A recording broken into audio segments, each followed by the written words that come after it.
Assalamualaikum. In this video, I will talk about UHS cutoff merit with equivalence formula or relative marking. But first, there is a question: Will PMDC will implement relative marking or equivalence formula?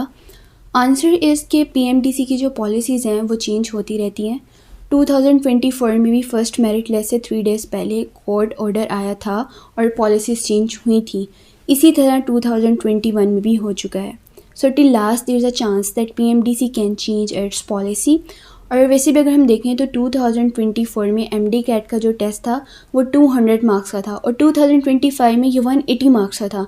And 200 marks can never be equal to 180 marks. तो according to the situation PMDC को marks को adjust करना होगा और any policy from PMDC can be expected. अभी तक कोई उन्होंने ऐसा ऑफिशियल नोटिफिकेशन नहीं दिया, तो एक्सपेक्ट किया जा सकता है कि शायद PMDC कोई पॉलिसी चेंज करे.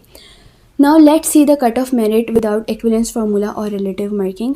अगर हम देखें तो हमारे पास 170 से 180 में 817 स्टूडेंट्स हैं.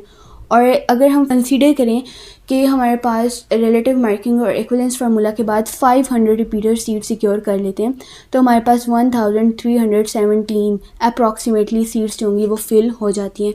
तो हमारे पास UHS की टोटल सीट 3144 है और इन स्टूडेंट्स को निकाल कर हमारे पास 1827 सीट्स रह जाती हैं.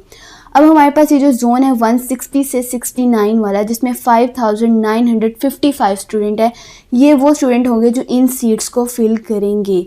तो हमारे पास जो हमारा सेफ जोन होगा वो 160 से 180 हो जाएगा. अब ये डिपेंड करता है कि इनके FSC और मैट्रिक में कितने मार्क्स हैं और इनका एग्रीगेट फिर कितना बनता है और फिर उस हिसाब से ये इन सीट्स को सिक्योर करेंगे. तो अगर हम इस स्टैटिक्स को देखें और 5955 स्टूडेंट्स को देखें तो हमारे पास मेरिट जो होगा वो डिक्रीज़ होगा, मेरिट कम होगा. पिछले साल की बनिस्बत 94 पे मेरिट क्लोज नहीं होगा. फिर हमारे पास मेरिट जो होगा वो 92 के राउंड अबाउट क्लोज होगा, 92.3 92.4 मतलब मेरिट कम होगा और 92 के राउंड अबाउट कहीं भी क्लोज हो सकता है. So stay tuned. अल्लाह हाफ़िज़.